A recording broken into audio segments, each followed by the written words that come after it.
Ben Shabibo's take on today. Squid Game. My review of Squid Game, which is the biggest show on Netflix and maybe in Netflix history. We'll get to all of the details in just one moment. First, this video is sponsored by Helix Sleep. Can we just like admit that it's kind of mid though? Like we should be able to admit that it's kind of mid. I think. I hope. Since she doesn't have enough money. So he's just like talking about, you know, the review of it, right? And then he gets to his commentary at like minute 5, at the 5-minute mark. There's spoilers here, by the way. I'm just letting you know. Into the show that underscore this very silly theme. One of those notes is that when you get to the ending episodes and you find out who are the VIPs who bet on who is going to win and who's going to lose the game, they're all American. Like, they're all these big American fat cats, so it's really the evil Americans and their capitalist excesses, these decadent Americans who are behind this whole thing. There's not a good American in the entire show. They're just a bunch of Americans who are wearing these glittery masks, a la Hunger Games. And this is supposed to characterize the idea that really South Korean economics is run at the behest of these evil white corporate. See, at least he fucking understands the point. Like, he gets the point. That's the difference, okay? Like, he gets the fucking point. That's what I was trying to say. Like, Tim Pool can't get the point. Ben Shapiro at least understands the point. Paymasters. The biggest spoiler, of course, is that the person who's heading up the Squid Game is the old man, right? So the old man is playing, and it turns out that he's playing out of fun. He's not actually playing because he is worried about dying. He does have brain cancer, that part's true, but he's the head of a major corporation. He's a very wealthy industrialist, and his entire shtick is that all of this is justified. Squid Game is justified because it is, in fact, more fair than the actual capitalist economy that is in place in South Korea. Okay, this is a very silly view of capitalism. Capitalism is literally predicated on the notion that you do not get something unless you give something to somebody else. Right? Oh my God, he's dropping Hayek in there. I already gave a spoiler warning. I literally said there would be spoilers. I gave a spoiler warning. I don't fucking care. As Hayek was fond of suggesting, the basic premise of capitalism is that you are forced to do something you wouldn't have normally done for somebody else because you need something from them. Trade ennobles. Trade is good. But for people who don't... Yeah, whereas communism is not built around division of labor at all. Like, there is no... Or anything like that. Or socialism, Marxism. Like, Marx famously never talks about capitalism. For those of you... he never wrote an entire book about capital. Or talked about capitalism at all in any meaningful capacity. As, you know, that's famously he didn't do that. So, yeah, Das Kommunal is the book, actually. Yeah, Marx never considered any of the stuff that he's mentioning. Don't understand capitalism and come from sort of a Marxist leaning bent. Capitalism is a zero-sum game. Somebody wins and somebody loses. Somebody wins the big pot of cash and somebody dies. Of course, the metaphor... Like, even though these are incredibly reductive terms, right, that he's mentioning, like, all of this is addressed, okay? Like, every single thing that he's mentioning is addressed in Das Kapital. Like, every single thing that he's mentioning. Even if he's, like, talking about it in, like, really reductive terms and, like, doesn't talk about the relation that workers and capital owners have, the different kinds of relations that workers and capital owners have to the means of production and how commodities are produced. Like, it's just... It's silly. It's silly bit shit. Inside the Squid Game is supposed to be that if only the population sees the means of... Yeah, by the way, yes, I'm spoiling Das Kapital. Sorry. ...production through majority votes, then all of this I gotta would pee. end I'll be back. Usher in a new and better world, right? All it takes is a majority vote to stop this terrible system where some people are being murdered for the benefit of other people. Okay, but that assumes that economics is a zero-sum game, right? Which it is not. It assumes that capitalism is a zero-sum game, which it is not. We'll get to more on this in just 1 second. First, I need my Helix sleep mattress. I really, really do. Helix Sleep has a quiz. It takes just 2 minutes to complete. It matches your body type and sleep preferences to the perfect mattress for you. Why would you buy a mattress made for someone else? With Helix, you're getting a mattress you know will be perfect for the way that you sleep. Everybody's unique, and Helix knows that, so they have several different mattress models to choose from. They've got soft, they've got firm, they've got medium mattresses. Mattresses great for cooling you down if you sleep hot. Mattresses great for spinal alignment to prevent morning aches and pains. Even a Helix Plus mattress for plus-size sleepers as well. I took that Helix Sleep quiz. I was matched with a special mattress. Actually, it has a couple of different sides because my wife and I got an all-in-one mattress, and she has different sleep settings than I do. You can do exactly the same. So if you are looking for a mattress, you take the quiz, you order the mattress that you're matched to, and then it shows up directly at your door, shipped for free. You don't even need to go to a mattress store at all. Helix is awesome. You don't need to take my word for it. Helix was awarded the #1 best overall mattress pick of 2020 by GQ and Wired magazine, and they've been recommended by multiple leading chiropractors and doctors of sleep medicine as a go-to solution for improvement in sleep quality. So head on over to helixsleep.com/Ben, take that 2-minute sleep quiz. They will match you to a customized mattress that'll give you the best sleep of your life. They've got a 10-year warranty. You can try it out for 100 nights risk-free, so even if you don't love it, you can send it back, but you will. You're gonna. I'm sorry that you guys were forced to see fucking Ben Shapiro's ad read, but your clickbait? What? Why is this just say Hasan Piker? Dave Chappelle slams Hannah Gadsby and makes 3 demands. Hasan Piker, Kyle Rittenhouse, victim ban? What? Why does he make it seem like I'm one of the demands that Dave Chappelle made?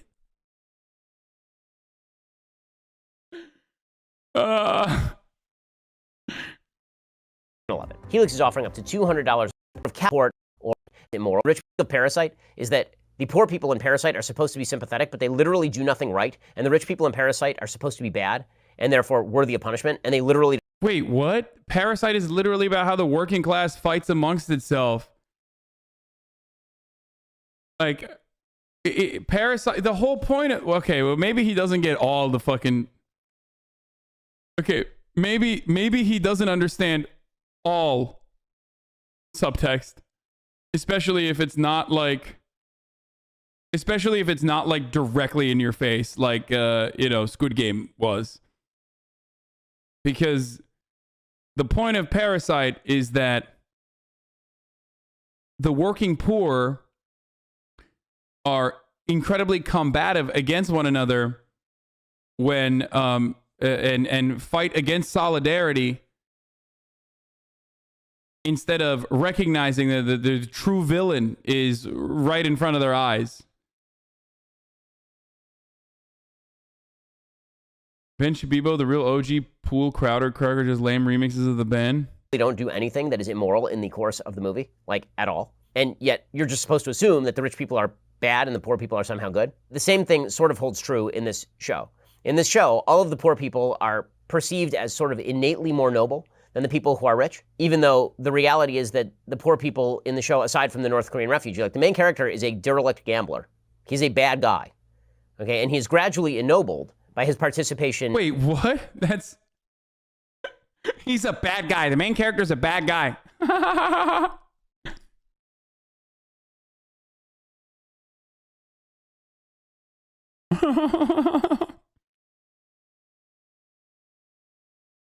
No, he's a degenerate.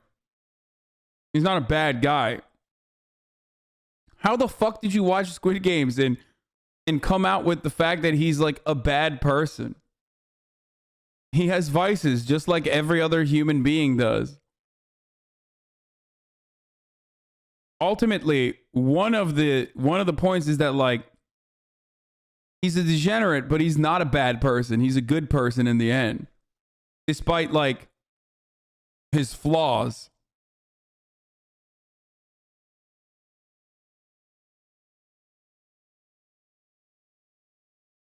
In the game is sort of the idea, but all of the characters who are seen to participate. This is good. This is a good take from Don Quixote. Ben Shapiro should. Oh wait, no, not that one. What the fuck? Oh, Zony66. Sorry. It gets at the heart of Ben's take that poor people are fundamentally bad. Exactly. He's bad because he's poor. He's poor because he's bad. Poor people are bad. in the capitalist system are, of course, very, very bad. And so that's the political take on the show. And it seems like that is the message that is now being exported by the South Korean film industry. Wait, what? Who are seen by his participation in the game is sort of the idea, but all of the characters who are seen to participate in the capitalist system are, of course, very, very bad. And so that's the political take on the show. And it seems like that is the message that is now being exported by the South Korean film industry. What? As far as the actual show itself, like whether it's entertaining or not, yeah, I mean, it's entertaining. It's definitely very watchable. It gets extremely gory. There's a very bizarre side plot about selling of bodily organs that gets really graphic and kind of gross.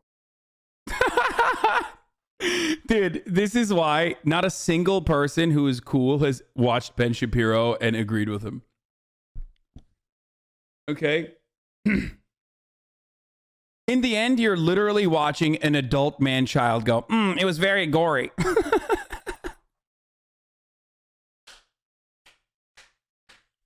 It was very gory, and I didn't like it. I don't understand it. Why is there so much gore? I love that. It was yucky.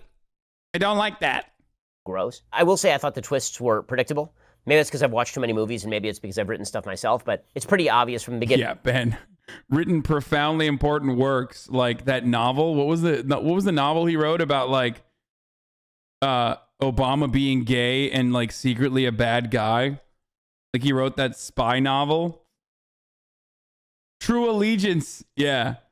I've written stuff myself. Now, my grievance is against Hollywood for not allowing me to thrive in the industry because I'm conservative. Have nothing to do with, it's not because my writing was dog shit. It was because I was conservative that Hollywood did not, let me write my incredible works like True Allegiance.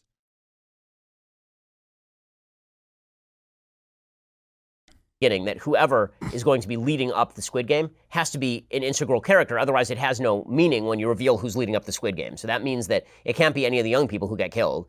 The only person it could be, theoretically, is the old man, really. So I kind of called that one maybe 3 episodes in advance.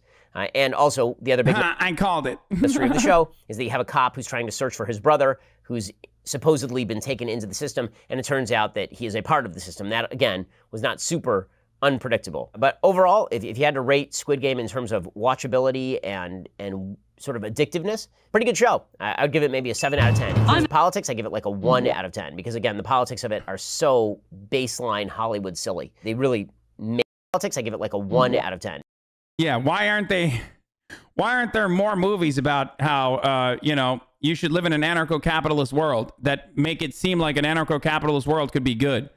I don't know, because even like imagining a universe that is more capitalist than the one we exist in, it's impossible not to notice that like the inequality would be greatly exacerbated.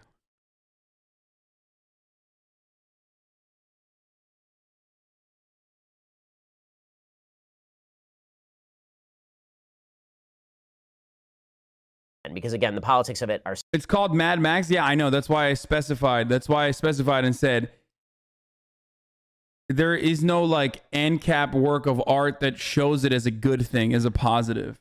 An ANCAP civilization.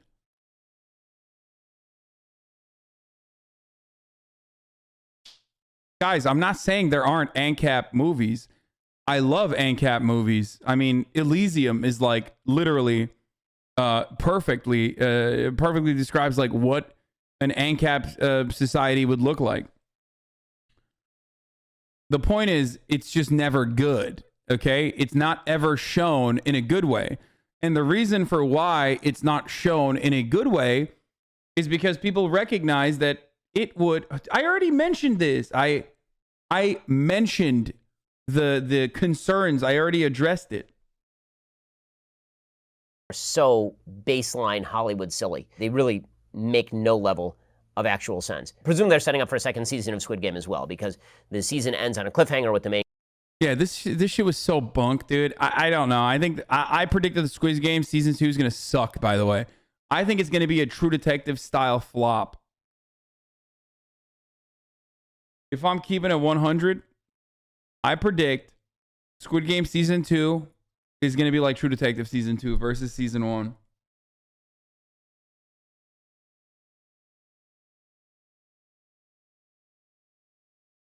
Main character basically deciding that he is going to go take down the Squid Game as opposed to leaving the country and heading off to America. So I'm sure that that will be the second season. He will probably have to infiltrate, or he will have to figure out some way to enter into the system itself, which, you know, I'll start to watch it for sure.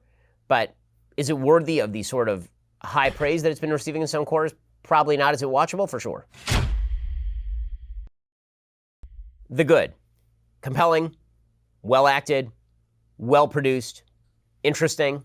It's a beautiful looking show. The sets that they built for the various games I agree with all the stuff that he's saying here. are really intricate. They look really good. They're sort of oddly creepy because the sets that they built for the children's games, it's supposed to be almost as though they're in this kind of giant dollhouse. The feel of the show is really good. It's well filmed, it's well directed. The most compelling episode is episode 6 because it really forces the characters to take stock of the fact that they essentially have to kill other people in order to get ahead. But again, as a metaphor for capitalism, it's very silly, but it's very emotionally affecting, and it does put the characters in a really difficult emotional bind. So it's well written and it's well acted. That is probably the best episode of the show. The Bad, politically asinine. Politically, it makes no sense at all. What a bitch. Dude, how is this any different than what like SJWs do? I mean, this is literally like, this is straight up SJW shit, okay? I didn't like the politics of it. The politics of what, dude? Capitalism? Okay. Somewhat predictable in terms of the twists and turns. Very, very bloody, like super bloody. So that first episode is not an indicator of what the bloodiness level will be in future episodes. That first episode just has people getting shot. Dude, I swear to God, conservatives are just like racist liberals, dude. They fucking cry about the exact same bullshit in the exact same way, but from the other side of the argument. I'm like, hey, it was too bloody. And also there was, you know, degeneracy. They were showing characters that were bad, doing bad things. In the head, and it's fairly graphic. That is not even close to how graphic the show ends up getting. They use some old film and TV tropes. Gotta say, you have some dog shit TV and film opinions, so we'll see on Squid Game 2. I have literally the best opinions on TV and movies. Like, straight up the fucking best. So bad guys listen to classical music. This is just a reality of the world, as we all know, is that all bad people listen to classical music. So that means that they're woken up to the Blue Danube Waltz by Strauss. And it means that the bad guys are listening to, you know, classic old jazz. You like jazz? So those are the good and the bad. Alrighty, that is my review of Squid Game. If there are other shows that you'd like me to review, other movies you'd like me to review, leave. This is great. He's such a bitch.